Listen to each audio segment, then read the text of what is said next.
there's this idea of ego dissolution. And so the ego is what we use to interact, to communicate, to behave. It's who we are in the external world. But when we really look deeper, when we strip ourselves of that, I am not Eric Abrons. I am a being, and I am more than that. I am multidimensional. I am more than just a name and the persona that I've created around it. I am a being that is unified with nature, and I'm also just a being to the extent that I don't fully understand, that I don't fully know.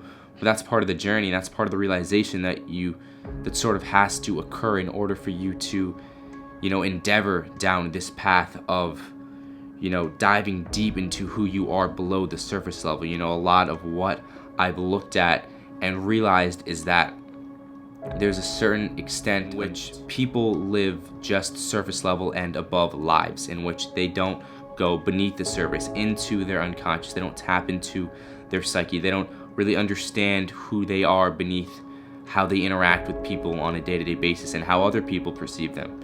Because a lot of how other people identify themselves is how other people perceive them. And that's not truly who you are. That's not truly who I am.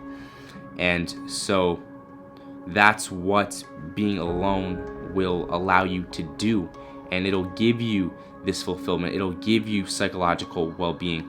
The more and more that you can refine and rediscover who you are, the more you can ask yourself questions, the more you can challenge yourself, the more that you can look at previous beliefs that you have and then sort of desacralize them, get rid of them, get to the core, be present, understand what is sort of the universal truth, and then what has sort of been constructed, and then you can really make conscious choice. And conscious choice is free will. And so a lot of people will talk about free will, but at the end of the day, research says that at the age of 35 years old, 95% of what we do are subconscious programs. And so if what you're doing is 95% of a subconscious program, then you don't really have free will. You're not making those conscious choices. So when you can consistently have time with yourself, consistently be able to have perspective, to take a step back, to self-analyze, to be introspective. And I know a lot of these are just concepts and ideas and phrases, but what it really means, to me at least, is to be in that present moment, not always think, because sometimes you do need to separate your mind from time, and that's what Eckhart Tolle says, that presence is when you can separate mind from time, because time to an extent is an illusion, because nothing ever happens that's not in the present moment. Although, in a sense, there was a past, that's only the idea that we have memories of a present moment, which we now label the past.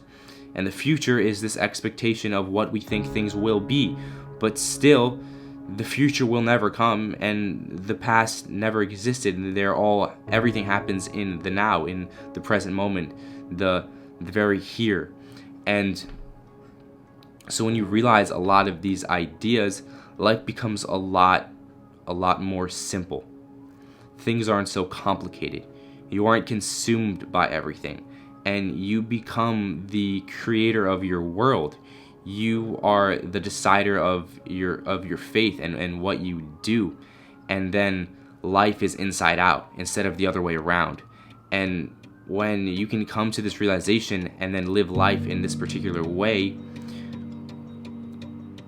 everything feels more unified. You can realize that there's energy around you, that there's energy in people, that there's energy in circumstances, and that there's fundamentals of how, there are fundamental structures and forms of how the world works, and everything takes a form.